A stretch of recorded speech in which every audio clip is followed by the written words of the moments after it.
You don't allow a military government to attend a democratically elected inauguration of government. But Bakurama on military attack. But Ghana has several concessions. Yes, I'm in a private security. Asaka Edinachi or the two Ashen Edin chain. A just Yanene Kwa Pambi.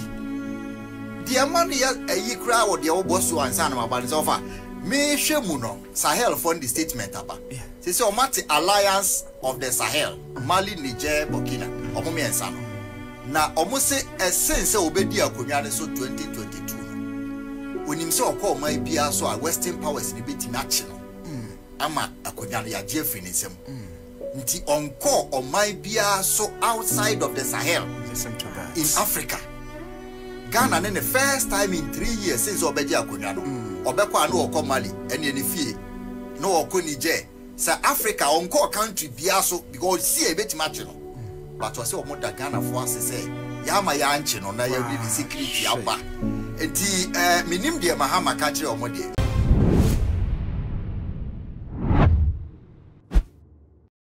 I don't follow my high to my GHS, so message also be subscribe. Now I like ya share videos no edit amame na bobe on so. Sabe ya video edi betum bia betum enye bia hye na wanya bia tie. And somewhere ekwoso e wo man Ghana mu anu odin. Enya asem ketua Ghana fo bu afu pa a wo mu twire mu a na wo mu expect niema bi se ebekoso sansem we nyina no ekafu aye e wo 7 January bra na inauguration ekoso na yeso ye president in no na Ghana fo hu ne se enipa binum wo hono mu a na wo mu expect se wo betumi aba behia mu e wo inauguration ase na nipa titira wo mu boni din pa eye Burkina Faso wo mu president na afa Mali ena Niger safo miense president a wombe pie mu ewo eye inauguration na Ghana fo binom ene wo mu enya adwene kra na wo mu kire mu a Mali ni Niger kra de wo mu president no wo mahusuo no nanka eye ade anka ani anhyada anko ho na ekoba ne se Burkina Faso nipa ne de ano oden I too my GHS so Prophet Dr. Bednego number and I dash screen as no or for a bekonia share ye bra Burkina Faso president ya address fine nyagro na niema hyehyehye ne ho Ghana fo bi hu ne se eye security threat enya asem ketwa enye kra enye se kasa abre no wo de sa husuo na na asentade no ebe pie mu ewo eye sa badwa no ase Ghana fo be bra sha ase eye reactions towards it yenkwo hwe eye bra wo ba atade hye no na afenso no eniema bi ene nsem bi a Ghana fo e kan de fa sansem ye wi a yaba betena ase akamu nsem. You don't allow a military government to attend a democratically elected inauguration of government. But Bakurama on military attack. But Ghana has several concessions. Yes, I'm in a private security. Asaka Edinachi or the two Ashen Edin chain. A just Yanene Kwa Pambi. The Amania a Yikra or the Obosu and Sanama Banzova. Me Shemuno Sahel fund the statement about. This is Mati Alliance of the Sahel, Mali, Niger, Burkina, Omomi and Sano. Now, almost a sense of Obedia Kunyane so 2022. When himself call my Pia so a Western powers in the bit national. Ama a Kunyania Jeffinism. Nti on call on my Pia so outside of the Sahel. Listen to that. In Africa. Ghana then the first time in 3 years since Obedia Kunyano. Obekwa no oko Mali and any fee. No oko Niger. South Africa on call country biaso because see a bit match no. But was so much Ghana for us say Yama Yanchi no na ya really secret yaba. Enti minim de Mahama kache omode. Adehia na otrofo na se na dance ni ewo abrochi mem we di ampa a ne nuane ampa yakwa he bibia e di aba Ghana fo susu say Burkina Faso president obepie mu ewo ha no enye kwa na osha pictures ni videos bi a ekoso na e kire se wa be hia e president dada ama o medi nkomo ene ade Ghana fo suro san se wo mu si wo mu hu bra woni Putin gina ho no na nya ade a ye tuo bi ahye ne ho na ye da no ko che man pani de na tuo hye ne ho Ghana ha emra wa ha na se mre nia ka me ho ne ma ye guest akwa ba ne fa nkomo na so ma me mo akwa ba de ba too much so Oba no Joseph na abrabo mu te sen na me adumboko na de wo glopa wo green de nya go green white no na de amache black isi akakra o say hey o beto bombo enya asem keto ase bibia boko na me adom ahwe na the experience kakrata ato na the anene musa ye da adom nyame ase na me nua won hwe ensem bi koso okay before inauguration na eba so 7 January na ye nimu se nka ya so e president na wi enka bibia akoda na so e ka me ese adechi ade ese bia no na ensem ba na eba so okay adechi ade ese bia na nipa e kasa enti no Ghana fo hu ne se Burkina Faso president awobaye Mali president awobaye Niger president awobaye no Ghana fo se enka hu hia se wo mo ba esa se saafo ni nyina de wo mu di ku pa ena ti wo ma memu ma yenim se Ghana ha de yeyi wo ma firi ni ema bi mu a che se ku wase kwa de ye hwehwe wo mo ama ye de abanka ba nyina egu wo mo nsa enti ye de na wo mu timi cross border nyina etimi ba bedru eye Ghana fo nti ase kakakra fa yenko ohima medase na memfa kwan wi so enchia watifo no wahwefo okwenya brebi aya na mamisa akonya we na mecho mo se yedase sa brebi anso yakasa ya na wo mu etie ye na yemfa sa akonya we so so ne yemo ye mampeni John Dramani Mahama yemo na baso dwumadi na ekọ no kwasem ne se eyefe eye kama na huso no so de enye eyefe ye bia de na kwan mu ne se ne o blended colors no ene symbols na odigu na tade na nimu no bia eye kama nti papa yesi ye mawtiri nkwa waba atenase na ntenu kura di adanse ese mrepa woye nimu ntinu mrepa na ne nyina ewu mu ayehwe afi wo ba me ba wasem na wo kan ye no so a Burkina Faso president ne ba na wo ba ye no kwasem ne se menye security expert intimi ndomo so ko bebrent me fa no from the layman's point of view ye share Burkina Faso president na one or a military coup d'etat president and na jumede na wo base a democratically elected president ejumede na all base yes obi nim twumwa ne sempahye so etika obi a free military coup mu na wakwa akotu abayegu akodi mampani ene oman a yenya ye ho ntiase ase de kabima menka bi ena eye adwuma na yakwa akotu aba ne ye president de anka ye di agora wosi musen na so bia ukohwe ne fa baabi so bi beka se ene oni mampani na yato abayi no ewa yonkofa bi enu nti na ma otim bepie mu adwumadi na se no yenka ni nyina mfua na yenhwe ekwan ya papa no fa so a wo ba adwumadi no wo ba oman enye kuro na wo koso oman mu na wo ba oman no ewo ni security a ebo ye ho bra ba sojafo policefo immigration na Ghana ha yetiso ninti se obi a watu abanye gu pen ebetimi ewura oman mu ene ni security encourage ni nyina ewura oman ni mu to the extent say hwe na hoso a wo faaye senka osiesie no ho hwe ni normal suit bia bia na nkasem kura nka ye nka ne esa ya hoso no wo faaye etuo san hwe no ho etimi di famu a de kokogina ho kochia mampani etina masna mi bisa ne se IGP we hu enti papa ikogina ahoyi ohuru ye mo jampani tirimo enti okogina ahoyi na nyamia mfafie na wotwe tuo na tanya na nka ye ne den ebio ye ba beto aba no hwensem ekoso Ghana ha na ye ka se Ghana for de on pass musurasem Ghana for de mu ntimi nkontokwa na Ghana for de ohima ne ebubo bayi kire se Ghana ye daachi no yeti hinhim na chese nsemu ana Ghana fo bi ka se sabai senka kochia kakra ene kodi ye political party fufuro bi afa enka de bekoso nenye Ghana fo hu ne se ye mampani John Mahama wone sa Burkina Faso president yi wa yonko fa bia na ne nsemu a wo mo ka nke betumi aye no kore enu na benefo sa kire be yonko amincho suban sa ye hwe NDC amanyoko ne da ho na ye hwe bebi omu free ba ye omu be ye kabima menka bia omu free ku mu ne ba ye omu pani ana oda wo ma no nyame fa ne kranse Jerry John Rawlings otu aban guye eno bedi ade enu nti abra ye to aba ote no wanse okay ye to aba ne ye to aba na aban ne sesan ye no kra no na Ghana fo ni bi suro se obi ofi police aban mu no abedi tumi na tumi ye de na wo ba bedane e da kwa akoma kabima menka bisa na bia na o free so a ne ho ba chi nti na ye suro se wo nyamu papa ne je mu boko ma enu nti onya recognition wo wiase nyina ma omu krampo na asa aman na asojafo tutu aban guye no omo ba ne ho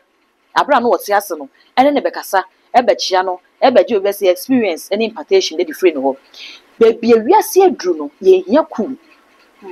baby say wiase kɔ no yate ye ho asese ye de kabima min kabi na be ye adwuma papa me ere mfi say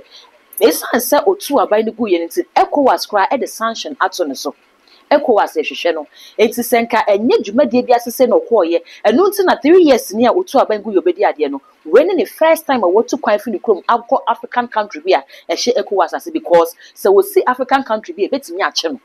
na yan hwe se ofri Ghana ofri no chrome Burkina ekɔ Russia ye ko hu pictures bi a oni Putin enam etu onhye no ho enti ne ye bisa se ebibre mama mpanimfo no eya na yen no deɛ na ka kyerɛ yɛn because what me the to ahye ho aba Ghana aba bɛkyia Ghana mampani yɛ de ne sisi foforo edabedwa nso mo bi hu se to ahye ho entwe ye ye security ya meka se oman we ye security nsam ye nye save wo Ghana wo kwan be asintia hye ye te Ghana ha ɛna JB Dankwa edu na mefa ne currency owu ye mfirihia senyi nipa ye de wo ni susu no aye ball ne suspect so ne ku papa no oba bonti court ko ye court fi mbretinti be ye mfi wo twese mfi edu edi asem nyina achi no se asan ba se ensam na court sada agitena ase kan ye ni nyina no ya gbato bi ebe san hya se ni na se foforo onipa wo no court ho ti me kire kwan a ode atwede si ho efro ye ewura fie ho ekobo papa ni tuo no ye se ebe san hya se ni na se foforo ni ye baako ye te ha ene ye se ye Parliament House obi nim ne ba ne tirim se onya broken heart se okotwe nkrofo ne mayi bi se de ne ba e na okofa akuma ene ka no de besimu atain ene ewe ya atain omoni ma omho so mo nso ni mu no na kasa wase na nye kasa ketwa ye se ka ba akokwa de MP ni si free mu no du no koye sa de no ohima bisa ho se senke yetuo ene kita sa abrante no ene o twe ne dan de kodina a whole Parliament House nka nipa dodo se no ku wo mu na security no wo mo wahin enti me se Ghana ha yete ha ene obi asoma bomb abayam ye nyina wo Ghana ha na yete ha na eno no kire se ye nim de na wo fom wo niema bi ho anasese me ena me kan me di kan say me nye security expert enti eba ne bambo sense ma me ntimi kire se ye nim de ne wo fom ana ye nim de ne fom fi se dan pare bedi so no ye hwe nim first move bi a wo ye ene se ne na wo ne nipa no di nkita ho ne ade na ne nyina ye bo na ba so na so niema nkitinkiti bi wo ho a anka eni kwan se eba na se eba na afia koye questionable ade bi wo na eni kwan se Burkina Faso president a watu abayegu na wo ba oman mu na ode a whole security beka no ho awre wo man ni mu no e ka bi kire ye se wo man e ka bi kire ye se ye security ye bambo mu nsam no se mu alusu a ye mpanifo na ni mro mo so na wo mu miem ye beto aba no imagine se abayi dane ya etika ne Ghana fo ka no ke betimi abamu Esther yan hwe no wo kwan foforo so se wo ka ne se ode a whole security di na chi ba okay won ka sa yem no ma ye hu ne se ye penache no enti so de etuo ne niema bi ne tu aban ne gu no otena so de a e wo so no so fa edition ni tiri mu se ba bi obeduru bia no so no so mu a ne ho de a ye beku no enti esi soldier as a soldier de always a soldier time a ye be free obi o so otimi ba enti ono oba na wo so edition ni tiri mu se bi etimi si enti sa security na wo de di na chi ba ye no Ghana fo bi kire se enye se wo be kontokwa wa ha na emom se be ya bibi ni a wo musu betimi aboa enti na ma ne de sa afọ wo ba na asembisa no so akoye se ene na wo kọ Russia no na ho so woni tirim so won kokonto kwa ana eti se ho no wo kọ no wotimi ja wo security wan fatu anhye wan hyehya wo kete hu se ne wo de ba Ghana na e de na da abibrem ni abrofo no yentem se wo kọ Russia ya medadwa se wo tu kwan ye hu ya ne se picture aba but Ghana de ye hu se wafre no na ne entry nyina ne ade enti se wo bia nka ho asem kra na woni se Ghana de ye nya capture ne nko ade ba beton tentan fidie ni so nti obeboa ne ba Russia de ye ntehwe ye hu ye ne se woni Putin gina wa pictures ayeden aba abonten ohima mejibedu so se bana wo bae no menya sure se osore keke na oba adwumadi na enam dua so na homehu so mo enti ye man invite ye ne kasaye ewo akiri enam di kan ka se enye wono nkwa na ye oman pani a watu abayegu a oba adwumadi na se bi Niger wo Mali wo ho omunyina baabi wo man siesie omo ho saa ye hu om saa kwan no so enti senka wo ba no hye ne political suit kama eye ne bokọ no wo ba ya anka ye hu bibia na se wo hyehye wo ho kete na wo de ba enkomo akoso wa kire menye hwe se mampani beto nsafre ne keke se eda na ade be chema de yubedi na koso na ebe befa na frɛ no ana obeta type na beba ne fax bi na wa kan no de aba enye dwuma enkomo akoso mampani John Dramani Mahama onim ne history abra wo ye campaign no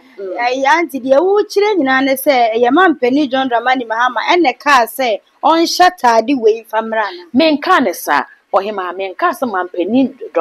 John Dramani Mahama ene ka se on shatade we fa baba menye me ka ne se mampani ne ton safre no e ma ne bai ya to abama no ye beswe ni in ye nunyam hye enti dwumade ne kura no mama ye remfi se enye John Dramani Mahama ene edi dwuma no eye Ghana mampani a wo kọ no ene edi sa dwuma no ede ma mampani a wo hye no kwan no na wagye na konya ne so what I say eti enkomo bekoso ene wo frefre na dofo no to nsafre no mama ye remfi se abra na John Dramani Mahama eye campaign no o make sa comment no one of the campaign platform watch say na Nana Danko Akufo-Addo e make statement bi fa Burkina Faso president no wa of full say entwe ye enti we kire say mampani John Dramani Mahama ene Burkina Faso no e wa yonkofa e bia ne tiri mo pon say okay on kasa fo ne nsan mata wo ho if say ye nyina ye hye ECOWAS kubatan na se e na ebi moye ne mo ho se mai say wo ne obeti fie na oba na te atua wakoye nkwalabo ne sem bi na wapam na frifie na akwala ne say okay Maria nkwalabo se na papa pam ya me so mate atua me nkofie na woye batan na woyem hyehyew o si okay se wo kwai ukonya nuhu bi na wo sade na me ye no ma anye ne yeti mesa akoma fie akopa na chewa kwan da wo bra sa na ECOWAS aye wo mo edi etuotu aban ne kuye no enti ebia say Nigeria president on ECOWAS chairman ye man penin John Dramani Mahama aba besisui seti bi obe chairman bi ansa na wafira konwa so enti bia na nitiri mo pon se obedi ade no se ECOWAS chairman obetimi ahwe se obeka sankrofo nyina asan aba mu biem asan de obaba hye ECOWAS ko ni mu biem na asan ya ba ko se ne enim no enti bia we ye step a wo de start enti se we ye step a wo de start there a step in the right direction but the kwanya papa no fa so ba ye ene se ne ohyeche ne ho ne etuo no de ba so eno ne ma ene nkomo yakoso no ho kakra no ena enche yi na de wo kan mete wase se wo ye dwumadie bi no afrɛ me ohima me yese yo nti ya beboa me enye se me back Burkina Faso president ana se bia me ye watimi ni waka me bia but I was say ye mad the fact kwa abonte se program me baso na you invite me se me mra wo program wo no want me nkyere me atade a me hye de me feel say me hye me okay ni me hye what you say enti say ye Burkina Faso president de atade enti sa badwuma de enti se ya say na other two na ka ho na shom political seat o mo nim say no de me hye me ku no mo de aba enka problem bi wo wana ohima dwumadie na ekwa ase no sebe enye obi birthday party enye obi wedding reception na sasa inauguration nso ye ntwa atade nto wo satade we na o ba hye ye ntwa atade nto ho eye enintiri etitiriw wo mo eka biewom ewiase nyina ni diga na chi on the 7th January no enti ewiase nyina na ehwe se ne bi kankan enye sebi obi dwumadie bi se bia e mampani e bia ne di na ya wo ye aftermath dinner na oyeye no ena so this address no kra kwase a enka bia na kan kwafra nkomo yamba eye ne dinner na woye but ne ya set stage na si ho na wiase nyina ni de akire se ye hwe Ghana ye dane akonwa ne de mama mpani foforo enti wiase nyina ni de akire ehwe edi enti na nyanwa ba ne de wo moti wo ho ase se because of international wise ni enti no sa twaka na eda mansan ni yen abibrem ni amano ne ntem ni enti no wo mo sesi wo ho sa wo mo de se so jaba no so wo mutu no eye tu no so de ba power ade so mo sesi wo ho sa so what you say enti no se enye bibia obedwumade bi keke na wodi na se ye dwumade kase se a ewiase nyina ni di akire na wo beba na wo besiesie wo hu se wo brekwa Russia hwehwew eye sa na signal bibi di amanse dwa so ne Ghana ebi ebefa na say yetra keke but obi a odi etuatu abayegu a Russia fo hwehwe no na se wo ye president a wo ba so na se wo kire wiase se wo de oni aye se ase wo fo ne wo ye no so ana eya sembisa ana se daachi bibi kosi a obetinya ye bibi ana no obetinya ye bibi di aboa wa ana wenum na ye questions a eba ewo akire wo say ye hwe ne titiriw ene ye security no se bibi say koso a was say security no omo mo bambo mu enye den enye sa wo man Ghana de bia me ka me se dakro men ye bekita ne hwehwehwe nyema bi ekoso Asa ye de yenkomo no ebe wi ye na de wa manipa atensem abre bia no o ma ye hunu se de eko na ya na nyɛ se metaake o Ghana fo nsem na ya na me so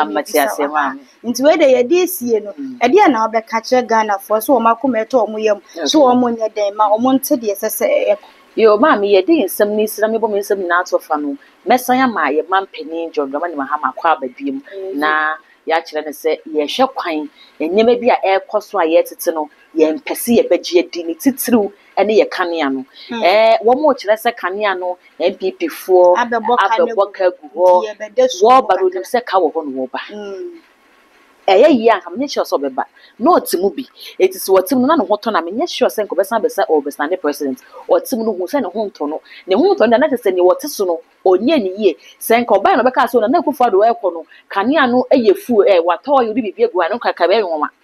ene se gadwuma bi ene wanka abaye enti yesere mu adwuma mo beye enti ene eto aba ne mo enti asa skills no mo hye da penny portals bi o mo penny ekwan bi o mo boto ho na yekobi se ma so nya kwan afa ho gane ne de ye nhwehwe no yesere mo afi ye security ne so yesere ye mampani awaba so o maintain IGP a o ma ebunya den so besesa no so afoforo beba no o ma nani enko Ghana ye security mo so o man ye security nsem no akakara